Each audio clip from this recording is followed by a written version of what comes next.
کا فرمان علی شان ہے عن ابی ہریرہ قال قال رسول اللہ صلی اللہ علیہ وسلم اذا دخل رمضان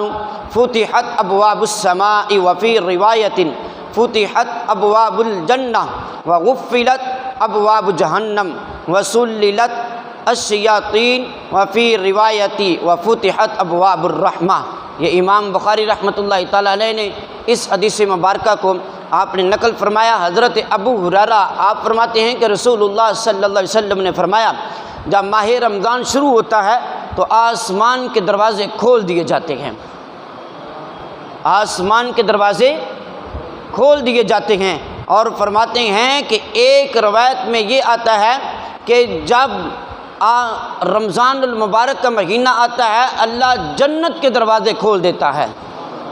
اللہ جنت کے دروازے کھول دیتا ہے اور دوزخ کے دروازے بند کر دیے جاتے ہیں، شیاطین زنجیروں میں جکڑ دیے جاتے ہیں، اور ایک روایت میں ہے کہ اللہ رحمت کے دروازے کھول دیتا ہے۔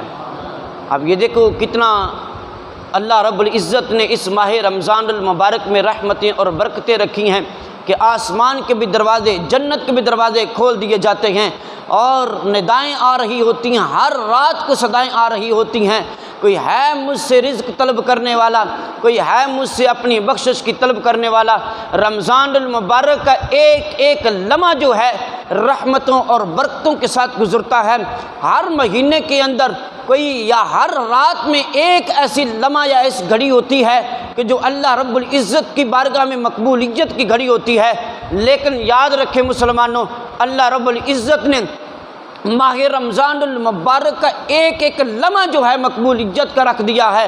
جب بھی انسان چاہے تو اللہ رب العزت کی بارگاہ میں دعا کرے، اللہ اس کی دعا کو قبول فرما لے گا۔ اور پھر دیکھیں روزے دار کی فضیلت کتنی زیادہ ہے، کتنا زیادہ مقام اور مرتبہ ہے۔ انسان روزہ رکھ لے، فرائض نماز جو ہے وہ ادا کرتا رہے، صبح روزہ رکھے، روزہ رکھنے کے بعد سورج نکلنے تک اللہ کا کلام پڑھے، اس کے بعد سو جائے، ظہر تک سوئے، اور اس کا سونا بھی اللہ رب العزت کو اتنا پسند ہے، میرا رب فرماتا ہے کہ اس کا سونا بھی عبادت ہے، اس کا سونا بھی عبادت ہے، اس کا کام کرنا بھی عبادت ہے، اور جائز بات کرنا بھی اس کی عبادت بن جاتی ہے، جو دین اسلام کے مطابق ہو، جو قرآن اور حدیث کے مطابق ہو، اللہ اس کو بھی جو نبی عبادت کے اندر شمار کر کے اللہ اس کو بھی ثواب عطا فرماتا ہے۔ تو اس لیے مسلمانوں، میرے شیخ محقق عبدالحق محدث دہلوی رحمۃ اللہ تعالی علیہ آپ فرماتے ہیں یعنی آسمان کے دروازے کھول دیے جانے کا مطلب یہ ہے کہ اللہ کی رحمت جو ہے وہ پے در پے اس بندے کے اوپر نازل ہونا شروع ہو جاتی ہے، اور اتنی زیادہ اللہ رب العزت کی رحمت نازل ہوتی ہے کہ بندے کو شمار ہی نہیں ہوتا ہے کہ یار یہ اب اس مہینے کے اندر اتنی زیادہ رحمتیں اور برکتیں کہاں سے آ رہی ہیں۔ اس کا ایک ایک لمحہ، ایک ایک گھڑی جو ہے اللہ رب العزت کی بارگاہ سے رحمت اور برکت کی گھڑی ہے۔ اور میرے حضرت ابو ہریرہ آپ فرماتے ہیں کہ رسول اللہ صلی اللہ علیہ وسلم نے فرمایا جو شخص ایمان کے ساتھ ثواب کی امید سے روزہ رکھے گا اللہ اس کے اگلے گناہوں کو معاف فرما دے گا، اور فرماتے ہیں کہ جو ایمان کے ساتھ ثواب کی نیت سے رمضان کی راتوں کو اٹھ کر قیام کرے گا اللہ اس کے سارے گناہوں کو معاف فرما دے گا۔ میرے محبوب نے ارشاد فرمایا کہ جو لیلۃ القدر کی رات کو اٹھ کر عبادت کرتا ہے، قیام کرتا ہے، اللہ اس کے سارے گناہوں کو معاف فرما دیتا ہے۔ تو اس لیے ہمیں اپنے کام کے ساتھ ساتھ رات کے وقت اٹھ کر، اب تو ہمارے پاس ایک سنہری موقع ہے، اور اتنا بڑا موقع ہے کہ جب ہم سحری کرتے ہیں تو رات کو ویسے بھی آپ لوگ تھوڑی دیر کے لیے سو جایا کریں۔ یہ لاہوریوں کی ویسے بھی عادت ہوتی ہے کہ ساری رات رمضان المبارک میں جاگنا ہے اور صبح جو نبی خوب سونا ہے،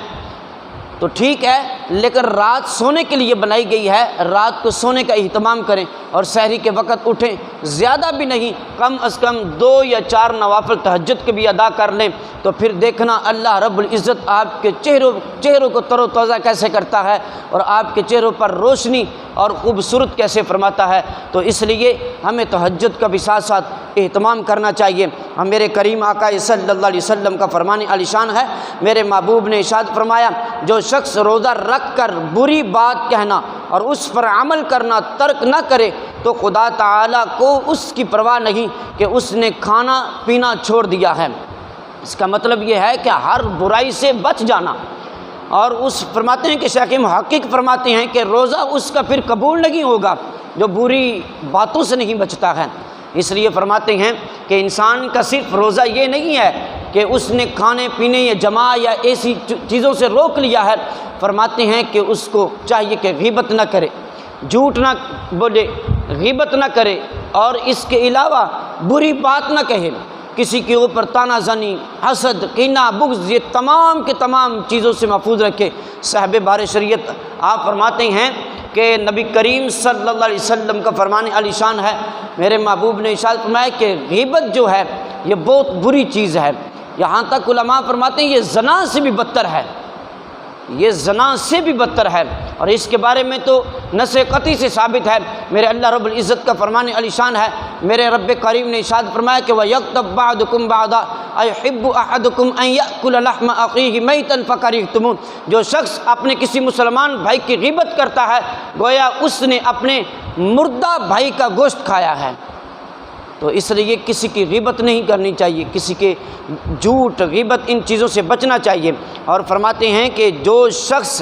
رمضان میں بلا عذر اعلانیہ قصداً کھائے تو سلطان اسلام اسے قتل کر دے۔ اور ایک آخری بات ہے، ایک یہودی تھا، اس نے اپنے بچے کو بازار کے اندر کھاتے ہوئے دیکھ لیا اور اس کو گھر میں لا کر بڑے زوردار تھپڑ اس کو مارا، اور بچہ کہتا ہے کہ آپ نے مجھے تھپڑ کیوں مارا ہے؟ اس یہودی نے کہا کہ تجھے پتہ نہیں ہے کہ یہ مسلمانوں کا مہینہ ہے، رمضان المبارک کا مہینہ تھا، تو اس یہودی نے اپنے بچے کو سمجھایا اور کہا تجھے پتہ نہیں یہ مسلمانوں کا مہینہ ہے، اور اس مہینے کے اندر اعلانیہ کھانا نہیں چاہیے کیونکہ انہوں نے روزہ رکھا ہوتا ہے، اور اس وجہ سے کیونکہ